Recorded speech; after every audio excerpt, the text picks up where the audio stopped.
Additionally, she enjoys literature and film. Next, we have Dr. Halperin Welch visiting us from Wake Forest University, where she is a professor of politics and international affairs, as I said, at Wake Forest. Her publications have focused on the history and politics of former East Germany, German unification, transitional justice, the reform of higher education in Germany, and democratization processes in Central and Eastern Europe. She received both her master's and PhD at Ludwig Maximilians University in Munich, and she started her academic career at the Institute for Contemporary History in Munich and divided her time as a professor for many years, spending half in the US and half in Germany as a professor. Before her time at Wake Forest, she was a visiting assistant professor at the University of Arizona, and she spent her summers as a research fellow at the Center for Contemporary Research in Potsdam. You must have a lot of frequent flyer miles. She has won awards in teaching, advising, and mentoring at Wake Forest University and has held major positions in existing international organizations dealing with German politics. She is currently one of 3 editors for the journal German Politics, which is published in the United Kingdom. Dr. Welch loves to hike, cook, and she wanted me to say, quotes, eating well. She also enjoys reading literature and film and has taught a class titled Politics and Literature. She also wanted me to mention that she is an avid participant of Body Flow, which, as a fellow yogi, it's yoga, Pilates, and Tai Chi, which is really interesting. So thank you both for having us. We're really lucky to listen to you today.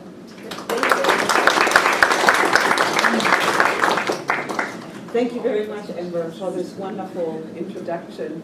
And as you can hear from the introduction, you know, we've been around for some time, Helga and myself. We know each other since the early 1980s, 35 years, which is quite amazing. We were very young postdocs when we first met and shared an interest in East Germany.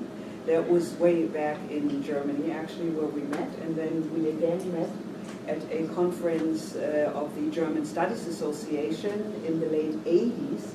That was shortly before the wall came down. And again, we were both interested in the changes that were occurring in East Germany. And the plan of the whole idea of the book obviously comes from the watershed events of 1989-90. We have both felt over the past, I would say, almost 10 years, that there is no book really addressing the political and policy changes in Germany for an American audience. Typically, American students study German history, strong emphasis on the Nazi period. There's now some very good literature on East Germany coming out. Political scientists will study West Germany, will study certain aspects of the German political economy or the party system, but there is no work really addressing the significance of unification as a watershed moment on, you know, the long-term consequences for German for German policy, for the political system, and for the society. And that's when the two of us got together a couple of years ago and thought, well, maybe we should write that book. And we are also both strongly interested in Europe, in the European Union more specifically. So Europeanization is the other major kind of buzzword for the kind of research that went into this book.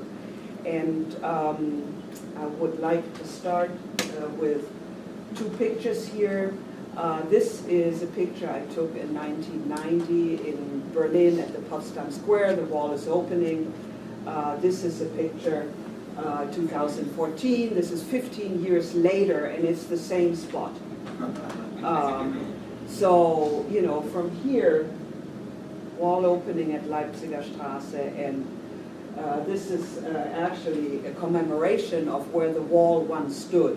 So there were all these lights, and then there were, you know, speeches and everything. Everybody was out celebrating, and then at some point the lights were released into the sky. They are actually balloons, and little wishes are tied to these balloons saying we want liberty all over the world, or free certain prisoners, and so on and so on. So this is really kind of a very important topic, not only for Germans, but also for Europeans, obviously. And I would like to kind of insert a little story that's related to UNC. On November 9th, 1989, I was here on campus as a young DAAD visiting professor in my office. The night of November 9th, 1989 was when the wall opened. And I received a phone call from a journalist in Raleigh, and he said, "We need you for a live interview. You're from Berlin, and could you please come in and comment the pictures we have from CNN in Berlin?" The wall opened. And I thought, this is another American who doesn't know, what's going on in Europe. And I thought, you must be mistaken. I don't think the wall opened. It's just that they talk about travel, easing the travel between East and West. He said, no, you have to come. See the pictures. And I drove to Raleigh and saw the pictures of Bernauer Straße and how the East Germans were, coming across a border that was so fortified, like you saw in this earlier picture here. That's what it looked like, actually, during the Cold War in the 60s and 70s. There's actually a very interesting wall museum now, right here at this site, where you can, see and study the history. So that was a very, moving and also for me a defining moment in my scholarly work as well. Because what we had come to believe about the separation of West and East Germany was certainly no longer true. And the interesting question was, what is going to happen next? How is Germany going to develop? What is going to be the role of this united big Germany in the center of Europe? And that's where I'm going to turn to Helga, because she's a historian and a political scientist, and she has more answers than I do, I guess. Go ahead. Anyway, thank you so much for having me here. It's so nice coming down the road to UNC, and I really appreciate it. I didn't know about Christiane's story, but I actually have a very similar one. At that time, I was at the University of South Carolina, and I worked at home on that day when the wall opened, and I came in the afternoon, and everybody said, "Where have you been?" And we have this long list of phone calls, TV station, radio stations, right?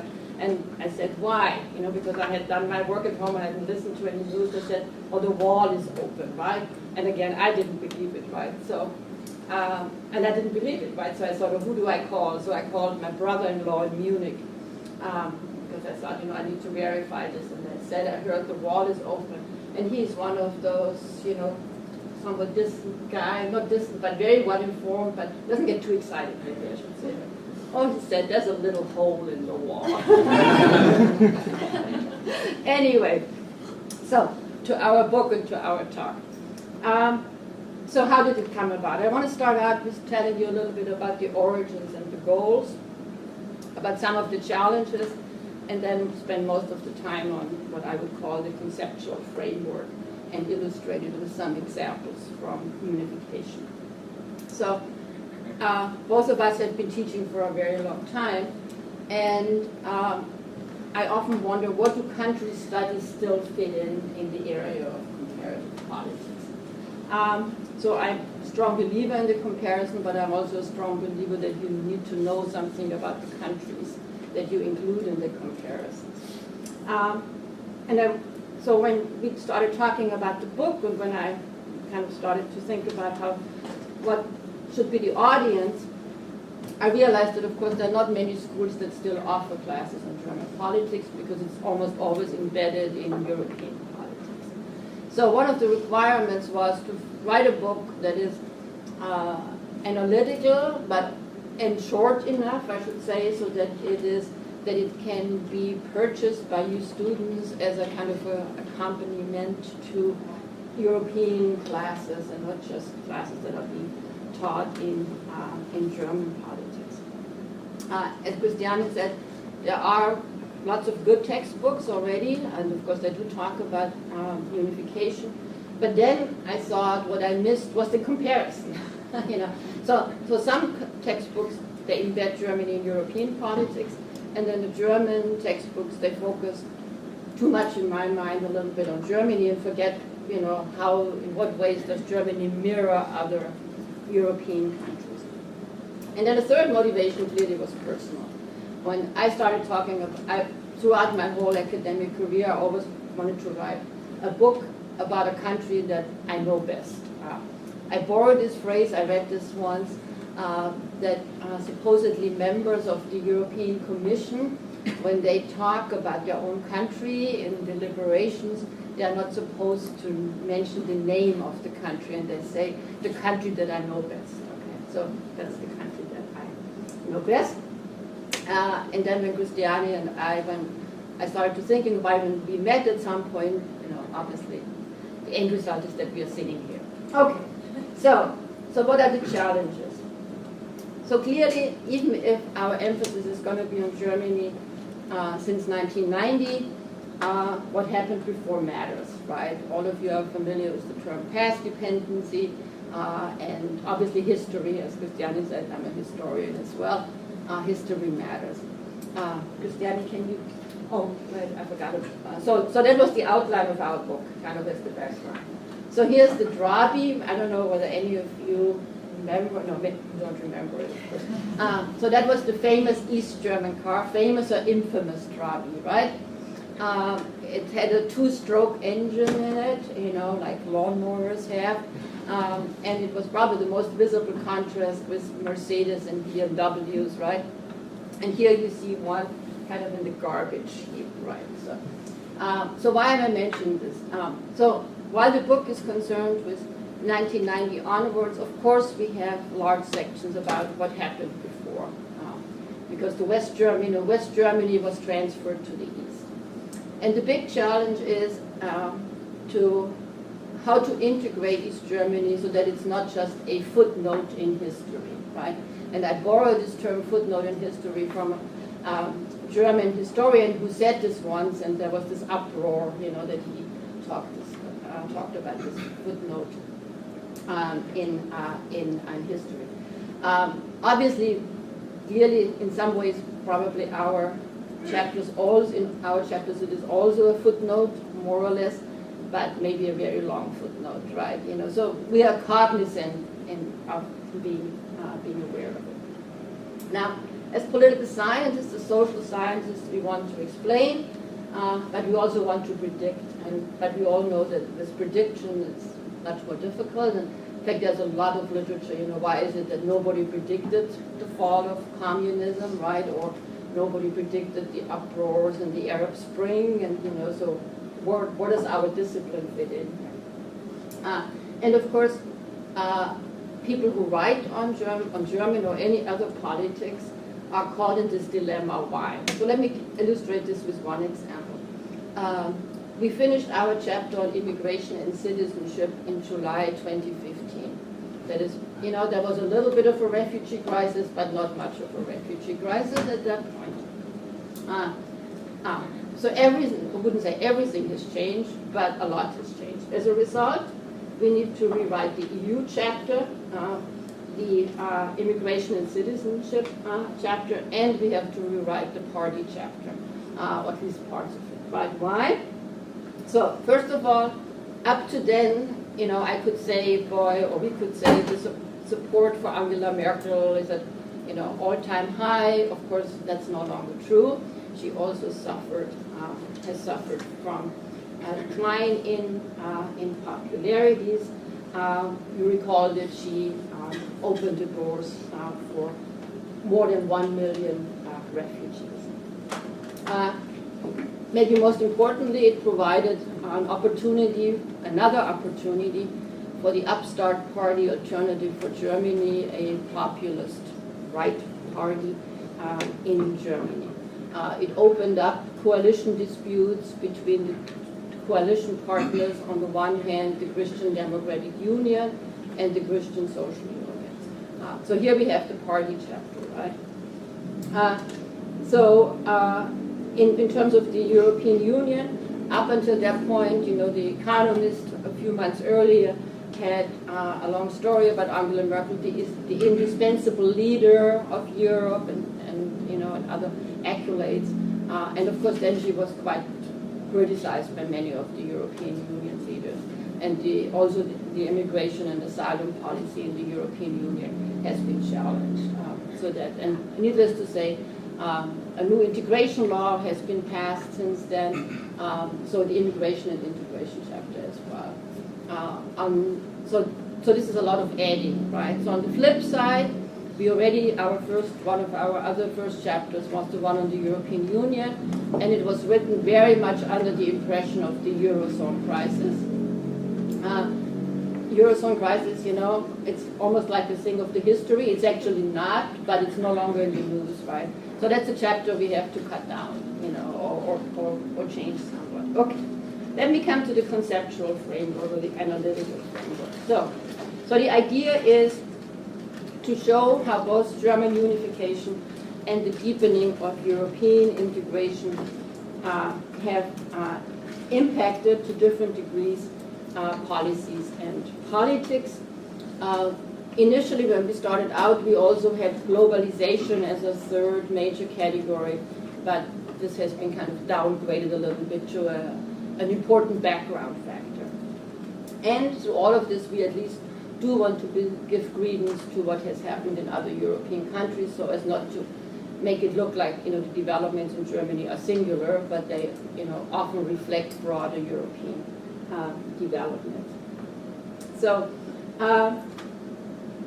Europeanization and unification can run separately, can run parallel, can overlap. I want to tell you a little bit how we think about it in terms of commonalities. So I think one commonality is between unification and Europeanization is that the most important decisions regarding both were made in the 1990s. Germany unified in 1990, clearly a major juncture in its history. The trials of merging those two states were most pronounced in the 1990s. Germans coined the term Unification Crisis. They talked about the wall in the head between East and West Germans, the deindustrialization of East Germany led to high unemployment rates. The cost of unification, everybody realized, would be much, much higher than people had originally thought about it. And overall, West Germans, and we are both West Germans, initially, I think in 1990, basically thought, politics could go on as usual, right? And by the end of the decade, everybody realized, no, it could not go on as usual. And I think Christiane will talk about Europeanization a little bit more, so I'll leave this out. But of course, as we all know, the Maastricht Treaty, 1992, then been ratified and in force since 1993, changed not only the name, but also the European Union dramatically, and also was the first step for the euro. So a second commonality between those two concepts is what we could describe as open-ended processes. So ask yourself maybe, when is German unification finished, right? Is it when we no longer think about it in East-West categories? Is it a mental thing, when the similarities between the East and West outweigh the differences? And of course that's complicated because for those of you who know a little bit about Germany, there are also extremely pronounced north-south differences in Germany, so it's not just an East-West difference. Is it when the East is no longer being subsidized? But then there are also West German blender states that need to be subsidized. Right? So I just want you to think about it. And of course, when it comes to European integration, it's totally open-ended. People have very different ideas what the final result of European integration should is. Both unification and Europeanization elicit what I think quite different responses from people, right? Often strong responses. In the 1990s, East Germans felt as second-class citizens, maybe some still do today. At that time, the term colonization of East Germany made the rounds. Also, I should say, through all this period of time, a majority of East and West Germans always said that unification was a good thing to have, right? Of course, when it comes to Europeanization, I don't have to tell you how polarizing this can be, Brexit being the last example. Okay, so let me come to the point about kind of our other categories. So we, in our introduction, what we are doing is we are coming up with 3 categories.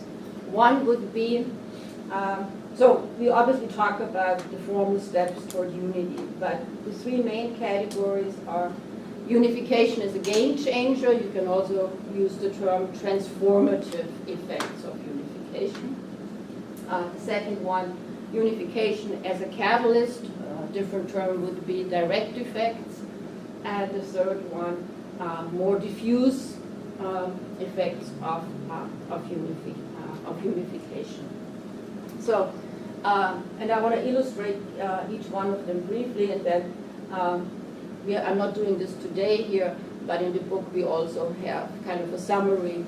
Where are we now with unification as far as kind of a balance sheet, right? What are, how can we measure success and problem areas? So, unification is the most transformative, is probably the most obvious, right? For East Germans, almost everything changed, literally overnight. A new political system, I should mention, I don't know how many of you realize this, so West Germany had about 64 million people at the time. East Germans were about 17 million. So from the very beginning, the West was dominant, right? So for East Germans, so therefore, it was a new country, a new system, and for many of them, it meant either no job, but almost certainly a new job. So hardly anybody could remain in their old position. And I think, I just want you to think about this. I think we probably cannot even appreciate just how challenging this must have been. So in terms of the direct effect or the catalyst, of course, there are quite a few. I want to emphasize, one could, for example, talk about in terms of labor and social policies, but I'm going to talk a little bit about Germany's role in Europe and the world. Clearly, the role of Europe, the role of Europe has changed. That's something that Christiane will talk about. But the role of Germany in world politics has changed, right? It used to be called an economic giant, West Germany, and a political dwarf, right? And that actually was something that West Germans really liked, right? They really were attached to this concept. We don't want to be a leader anymore, and so to this day people talk about the reluctant, hegemon or whatever the term you want to use. So legally, what changed was that in 1990, in October 3, 1990, Germany, after World War II, finally became legally sovereign. There had been no peace treaty after 1945 because of the emerging Cold War. And so the status of it changed, and Germany could now really aspire to what you would call to become a normal country. I want to put maybe normal in quotation marks, but for some of you who have studied Germany, people have, there's a whole body of literature about is Germany a normal country.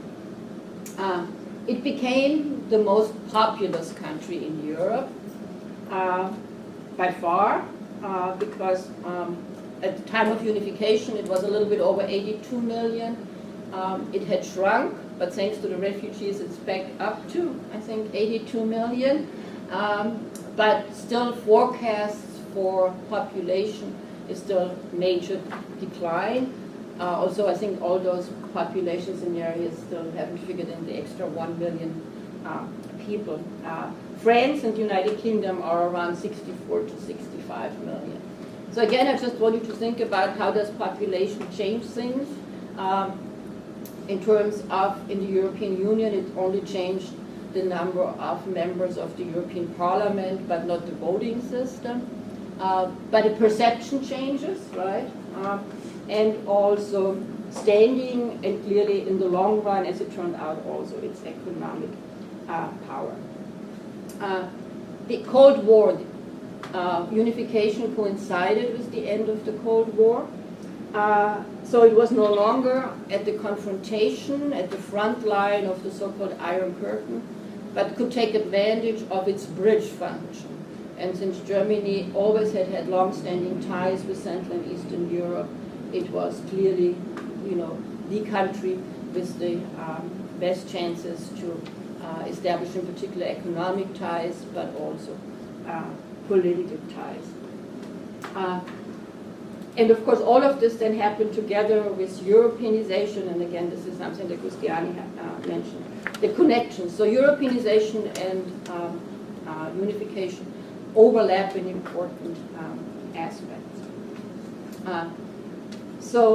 I mentioned earlier the labor and social policies, just very briefly.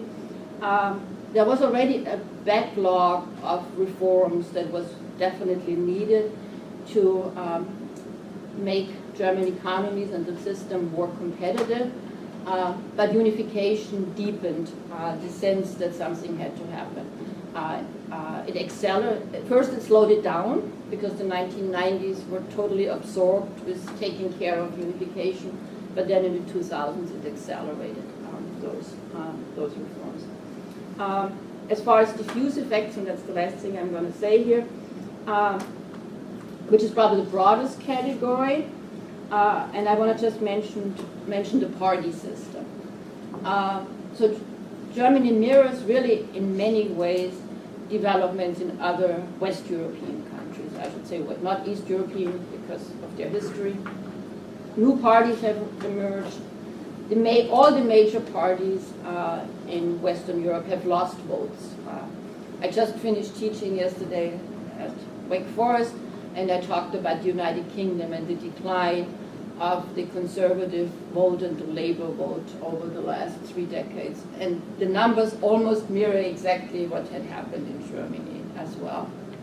A little bit deeper in the United Kingdom, but the two major parties in Germany now get 67% of the vote, whereas they used to get over 90% of the vote.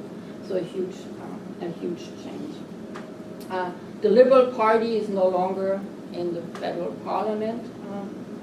So how did the East make a difference? The big difference is what used to be the Party of Democratic Socialism and is now the Left Party. I'm not going to go into details here, but it is still to this day the Left Party, which came out of this Party of Democratic Socialism, still gets many, many more votes in the East than in the West, many more. Over 20% in the East versus 7% in the West. Of course, all those votes that go to the Left Party have to come from other parties, right? So one of the reasons why the Liberal Party is no longer represented is because it basically has no voters in the East. The Green Party has actually adjusted quite well, despite the fact that the Green Party also gets fewer voters in the East. And then, of course, the party that has lost the most is the Social Democratic Party. So we have, ironically, we have 3 parties further to the left in Germany, but Germany is governed, or the dominant party is a Christian Democratic Party, because we have something of a splintering. Voting patterns, by the way, are also quite different in not just voting patterns, I wanted to say electoral turnouts.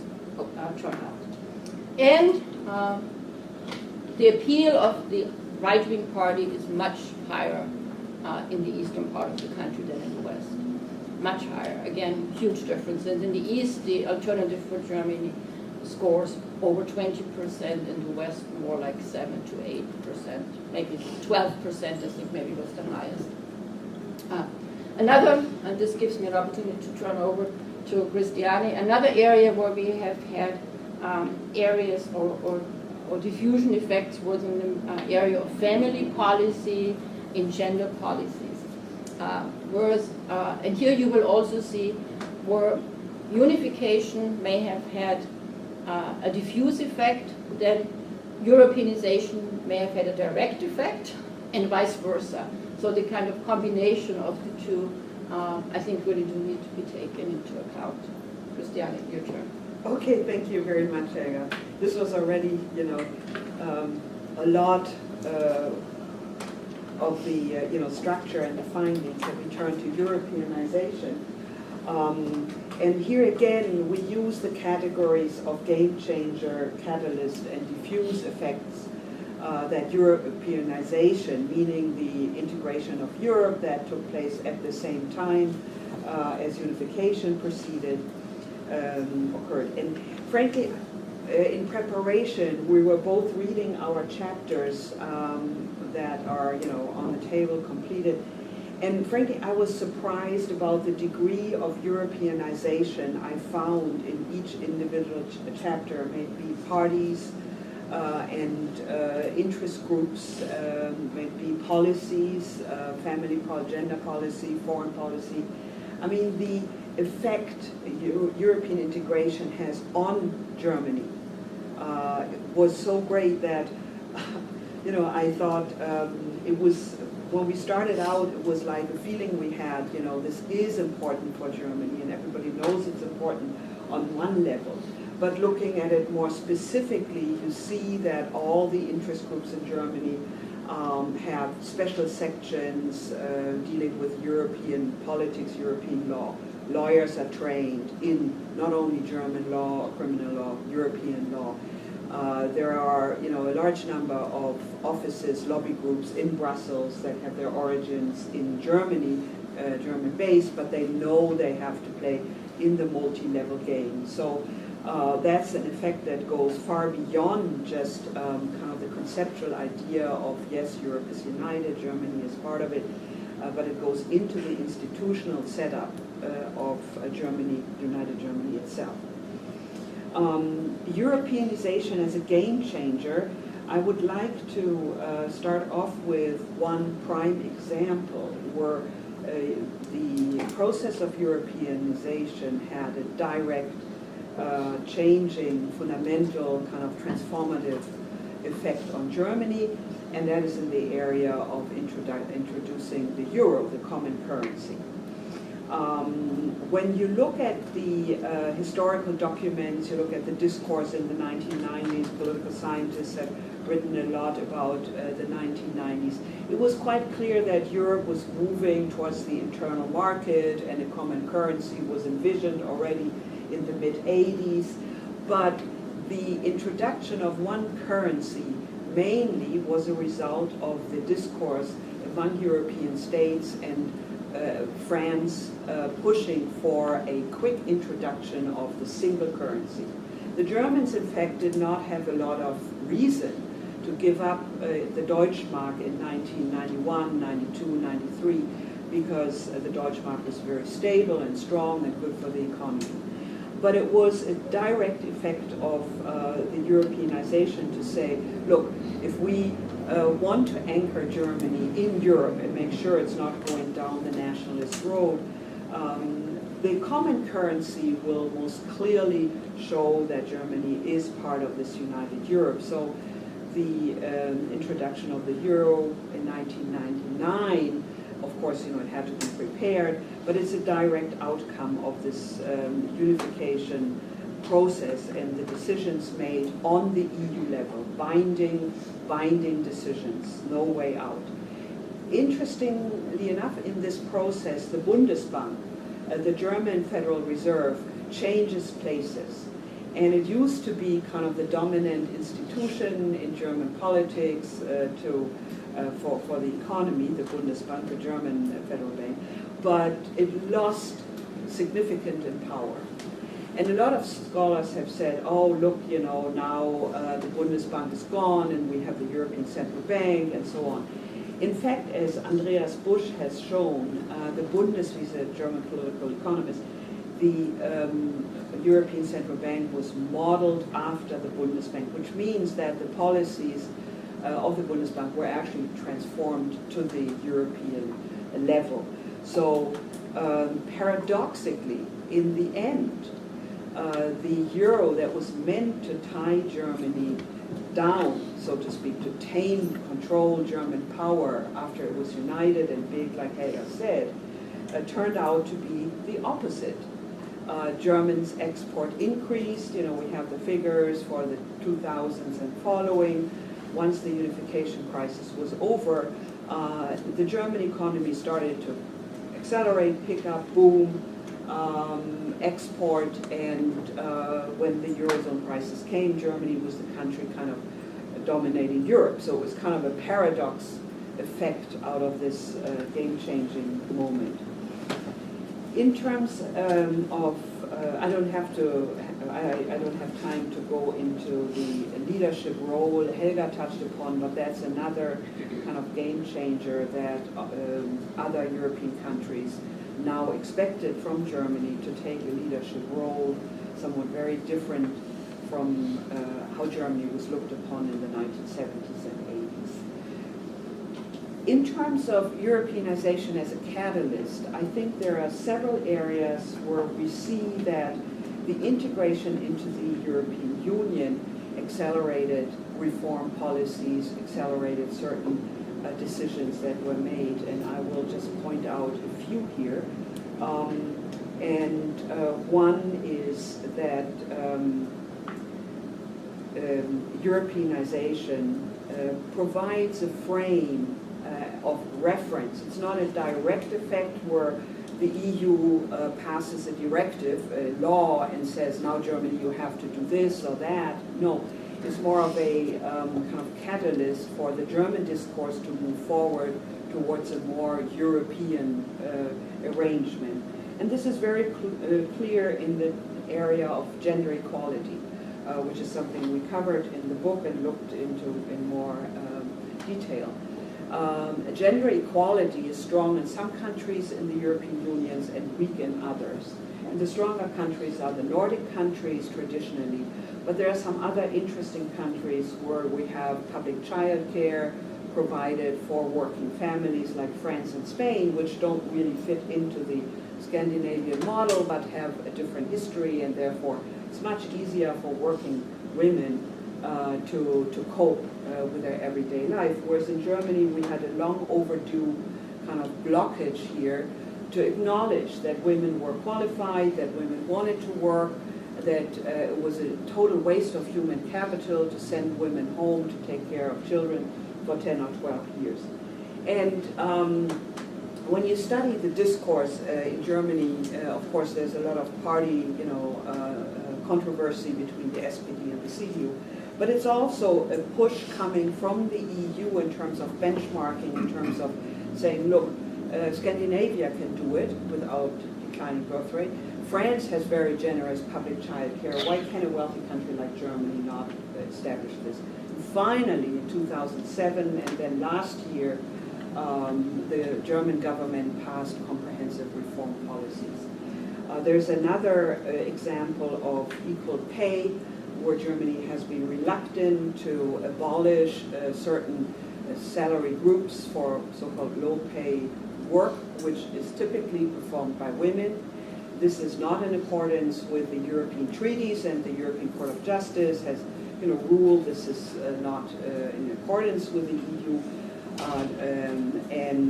Finally, Germany abolished these low-wage groups, and now, as of last year, a minimum wage to acknowledge that, yes, there are some groups in Germany that make much less than kind of the average standard male worker. The diffuse effects, and I want to leave some time for questions and discussion, so I will just very briefly touch upon this. The diffuse effects of Europeanization, where it was kind of difficult for us to pin down exactly. There is a European directive, there is a European decision, Germany is following it, maybe a little later, but there is some connection. One example, citizenship law. Germany was an outlier case in Europe with its ethno-national conception of citizenship. And there was a lot of literature on comparing citizenship laws in France and Germany. And the German discourse, because of this Europeanization, but also because the wall fell and the Cold War was over and we no longer had to feel solidarity for all the oppressed Germans in the Soviet Union and other parts of Eastern Europe, the citizenship law was changed in 2001 to be more like the French law, to be more inclusive. Very interesting kind of change. The other kind of more troubling aspect was changing the asylum legislation, and that dates back already to the 1990s.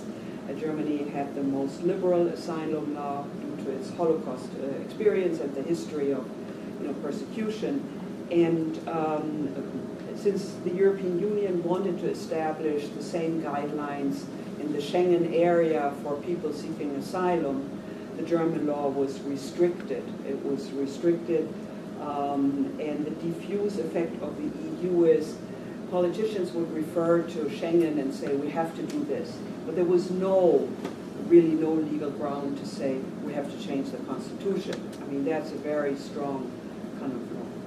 In terms of the refugee crisis, currently, the diffuse effects are still kind of playing out of Europeanization. It's very clear that the EU seeks joint solutions for common problems, meaning for the refugee crisis.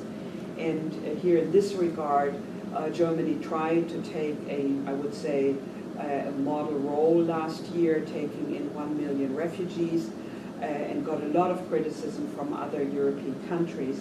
And it's not quite clear how the European kind of level discourse will play out on Germany, but already now we see a more stricter policy proclaimed by Angela Merkel and other politicians.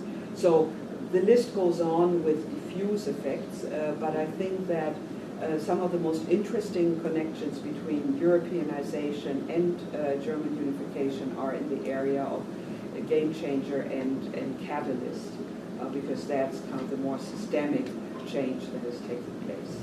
Thank you. No?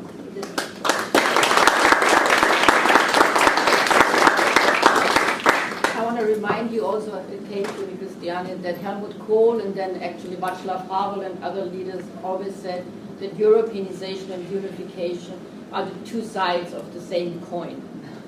Maybe that illustrates it too.